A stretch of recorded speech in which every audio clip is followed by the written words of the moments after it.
Hi and welcome to True Crime, a channel dedicated to the dark underworld of criminal activity carried out by gangsters, mobsters, cartel leaders, and others.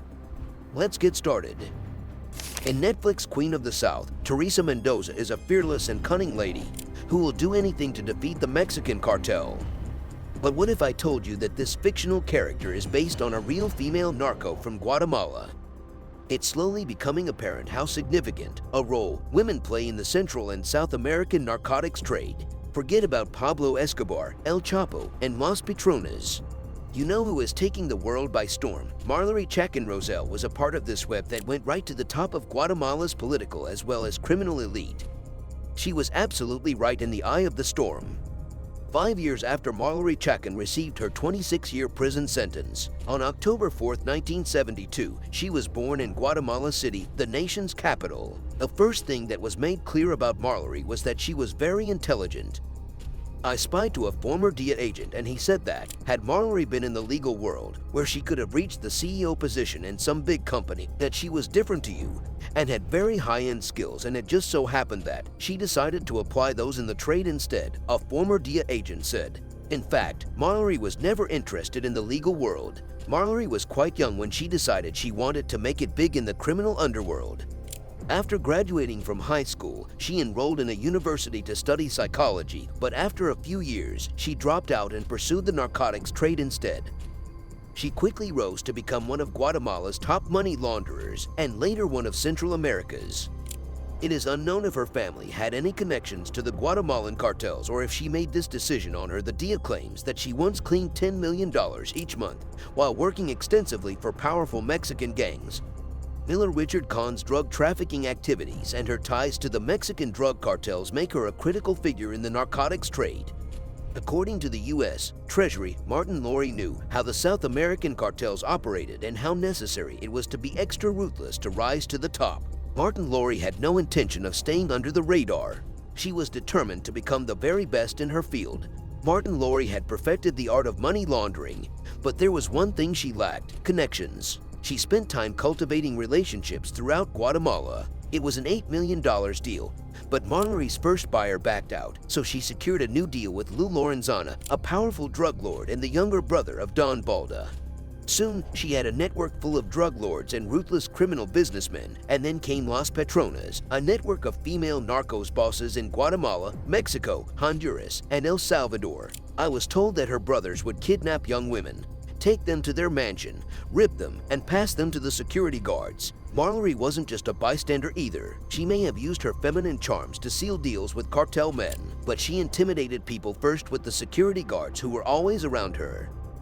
Juan, a former cartel member, remembers her as a large, frightening woman who traveled with security everywhere and who always had someone at the door because of the type of individuals she was surrounded by. But Marllory didn't just purchase the security guards herself because she already had connections to the top brass in the Guatemalan government, earning her the moniker Queen of the South.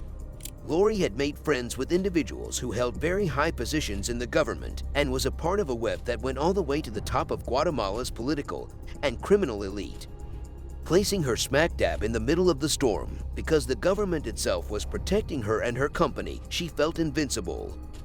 The National Police were tasked to protect Marllory, who was also accompanied by 3 or 4 cars from the Interior Ministry. Nobody really knows how close Marllory and Guatemala's Interior Minister Mauricio Lopez Bonilla were, whether they were romantically involved, best friends, or just linked by a desire for money and power, but there were reports of Bonilla visiting Marllory at home at one point in 2013. He was the one who authorized Marllory's round-the-clock security as she traveled from town to town securing high-end drug deals. Marllory was also friends with Roxana Baldetti, Guatemala's vice president. It is understandable why she felt invincible, because she could do anything she pleased with official protection from the government. She could launder money order hits and secure transactions worth millions of dollars while ascending to the top of the Guatemalan cartel and becoming the Queen of the South. Marllory Chacon did not confine herself to moving vehicles between Central and South American nations, like in the cases of Pablo Escobar and El Chapo. Under her direction, substantial shipments of white powder would enter the country, and by the middle of the decade, the DIA got engaged. What would you do if you learned that the DIA was following you, possibly bugging your team, and tracking your every move? Mallory was a huge asset to the DEA, and after they punished her, she understood that if she wanted to avoid prison for the rest of her life, she would need to provide a lot of cooperation. That's correct. Instead of fighting her cartel, Marllory made the decision that she would bring the entire organization down with her if she were to lose. As soon as the DEA contacted Marllory, she flipped and declared that she would assist them in dismantling the whole Guatemalan cartel and bringing the corrupt leaders to justice. She didn't even wait to be taken into custody. Roxana Baldetti and Mauricio Lopez Bonilla were among the first people detained by American officials. Do you recall Lou Lorenzana, the first drug lord Marllory did business with? If so, you know how merciless she was, since she gave the DEA the names of everyone she had ever worked with. She wanted to safeguard her freedom since she knew she was going to receive substantial prison time, but she also wanted to make sure no one would come after her. When their prison terms are up, Roxana Baldetti and Mauricio Lopez Bonilla, who were both convicted of corruption and sentenced to prison in Guatemala, will likely be extradited to the United States to face charges. This means more prison time for both of them. Interestingly, Bonilla was once the most important security contact for the United States in Guatemala on security and counter-narcotics, so it's pretty shocking that he was protecting Marllory at the same time. What's even more shocking is Marllory's prison sentence. The following year, her sentence was reduced to 12 years, and in 2019, Marllory was released on bail after serving less than 5 years in prison.